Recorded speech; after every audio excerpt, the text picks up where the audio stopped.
नमस्कार मित्रों, संस्कृत साहित्य एवं संस्कृति के इस चैनल पे मैं डॉक्टर हरिनिवास महाभारत की श्रेष्ठ कथाओं में आपका स्वागत करता हूं। बड़ा सुंदर कथा प्रसंग चल रहा है। सत्यभामा ने द्रौपदी से पूछ लिया कि हमारे बस में तो एक पति नहीं रहता है और आप इन पांच पांच को अपना मुखापेक्षी कैसे बना के रखती हैं कि आपकी नजर घूम जाए तो पांच के पांच आपकी उंगलियों के इशारे पे नचते हैं। तो ये पति को वश में रखने का उपाय क्या है? अब ये बात सिर्फ पति के लिए लागू नहीं पड़ती है, ये बात पत्नी के लिए भी लागू पड़ती है। तो अगर आप यहां पति शब्द की जगह जीवन साथी शब्द ले लें तो ये सारी बातें पुरुषों और स्त्रियों दोनों के लिए उपयोगी। नैतादृशम दैवतमस्ति सत्ये सर्वेषु लोकेषु सदेवकेषु। भाई और कोई देवी देवता भगवान ईश्वर कुछ भी इस संसार में आपको तुरंत इस प्रकार से फल प्रदान करने वाला नहीं है। जिस तरह जीवन साथी आपके जीवन को सुखी या दुखी कर सकता है, इस प्रकार से आपके जीवन में और कोई नैतादृशम दैवम अस्ति, ऐसा और कोई ना तो देव है। सर्वेषु लोकेषु, सभी लोगों की बात कर रहे हैं। कहते हैं लभ्या प्रसादात कुपितश्च हन्यात्। अगर आपका जीवन साथी आपके साथ प्रसन्न है तो आपको जीवन की सारी अच्छी चीजें प्राप्त हो जाएंगी, और अगर वो आपसे क्रोधित हो गया तो आप ये मान लीजिए कि फिर आपके जीवन में कुछ नहीं रह जाएगा, हन्यात, आपका जीवन समाप्त हो जाएगा। तो मैं यहां पति शब्द की जगह आपसे ये कह रहा हूं कि जितनी बातें कही गई हैं, आप पति शब्द की जगह जीवन साथी शब्द ले लीजिए।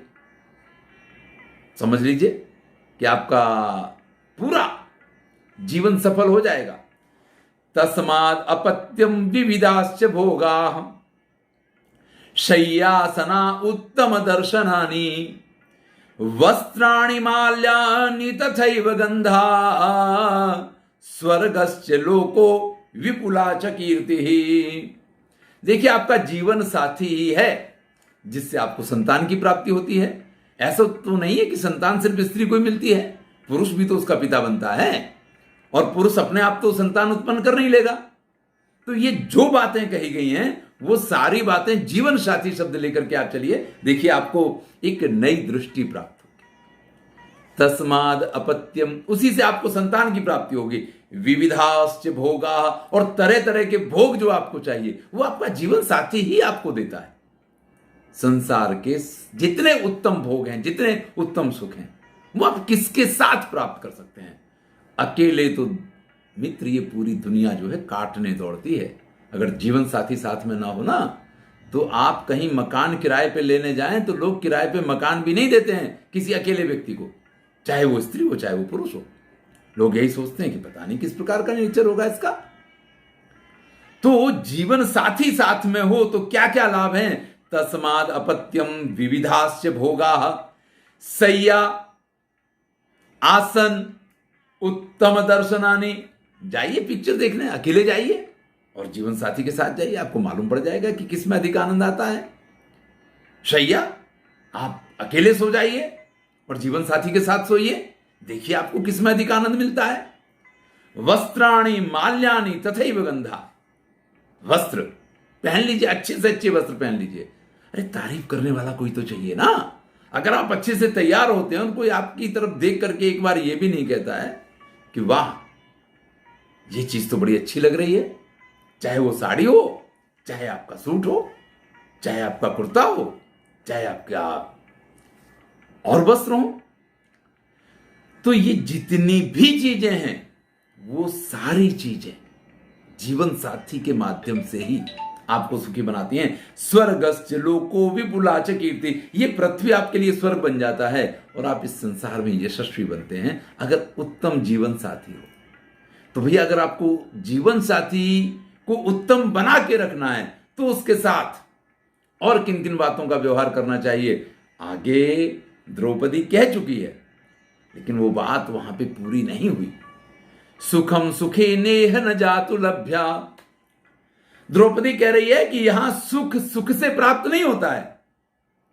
दुखे न साध्वी लभते सुखानी। आप जब दुख उठाते हैं तो आपको सुख की प्राप्ति होती है।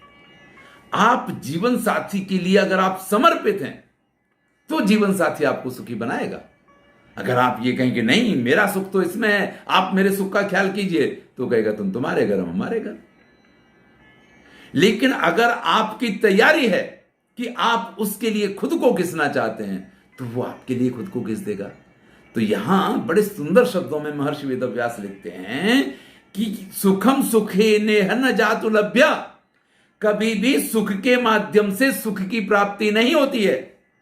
दुखे न साध्वी लभते सुखानी।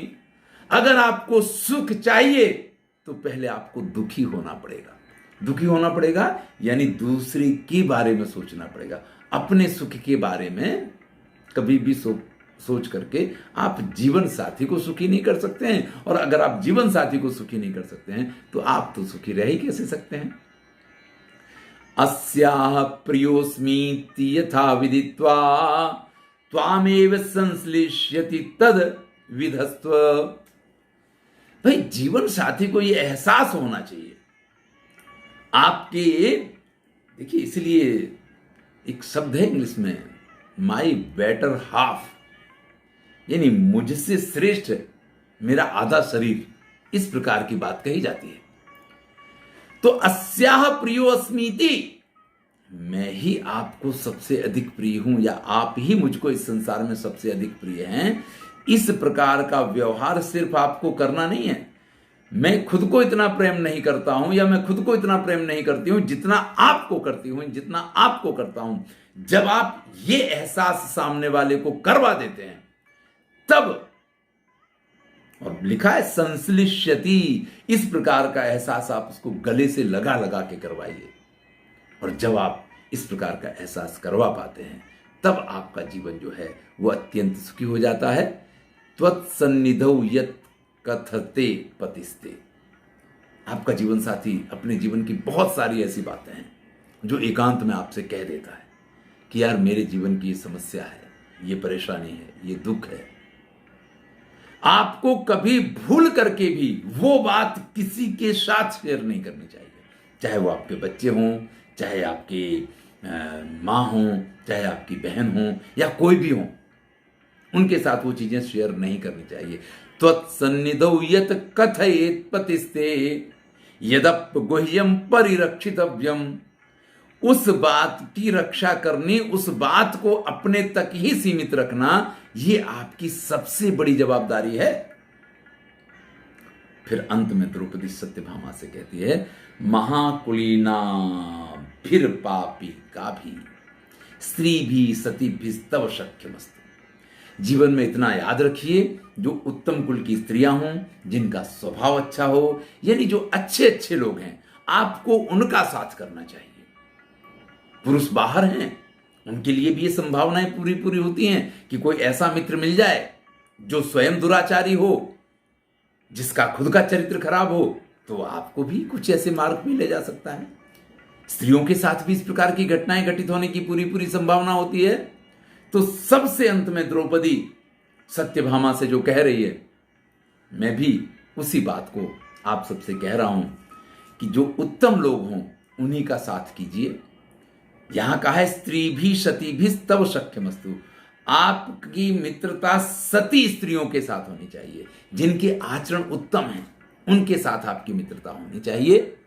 चांडालाश्च सौंडाश्च महासनाश्च चौराश्च दुष्टा चपलाश्च वर्जा।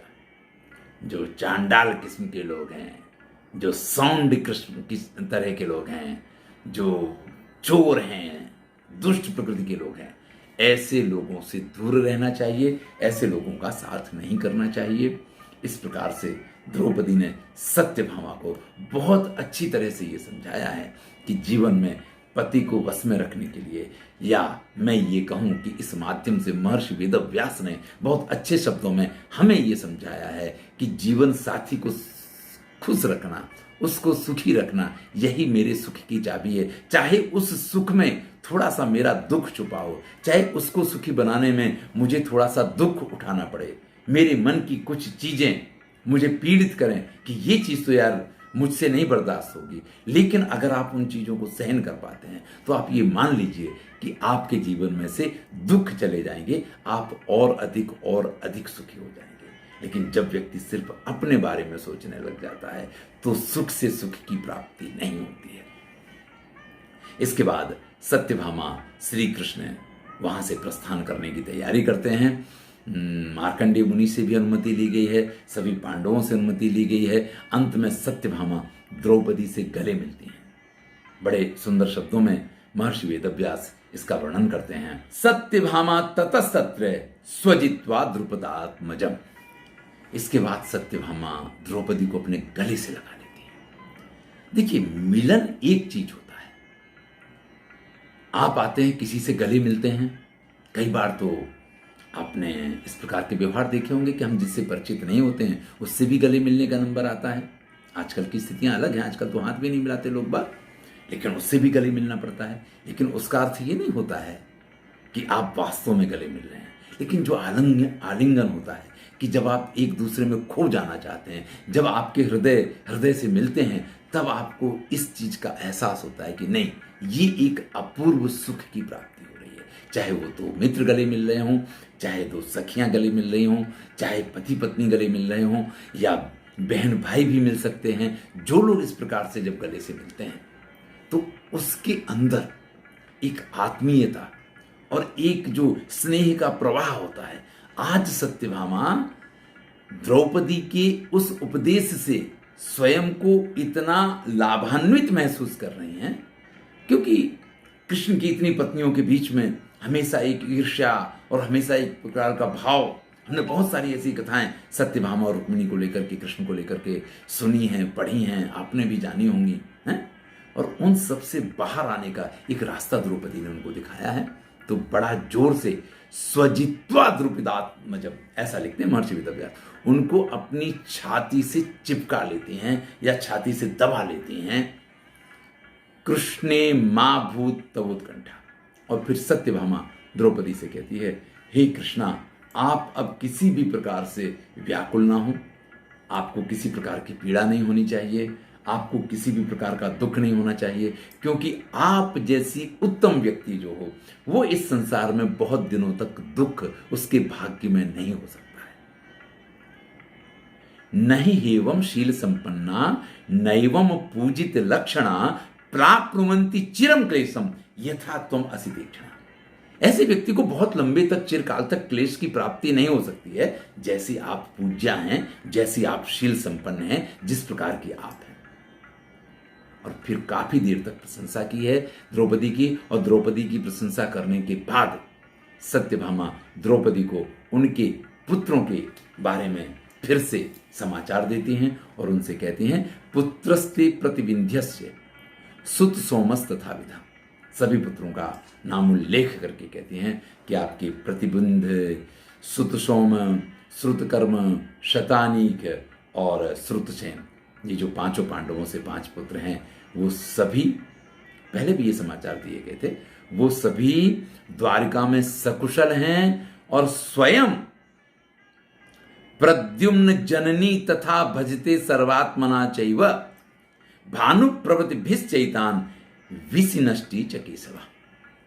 और जैसे श्री कृष्ण अपने पुत्रों का ख्याल रखते हैं, जैसे रुक्मिणी अपने पुत्रों का ख्याल रखती है, बिल्कुल उसी प्रकार से तुम्हारे इन पुत्रों का द्वारका में ख्याल रखा जाता है।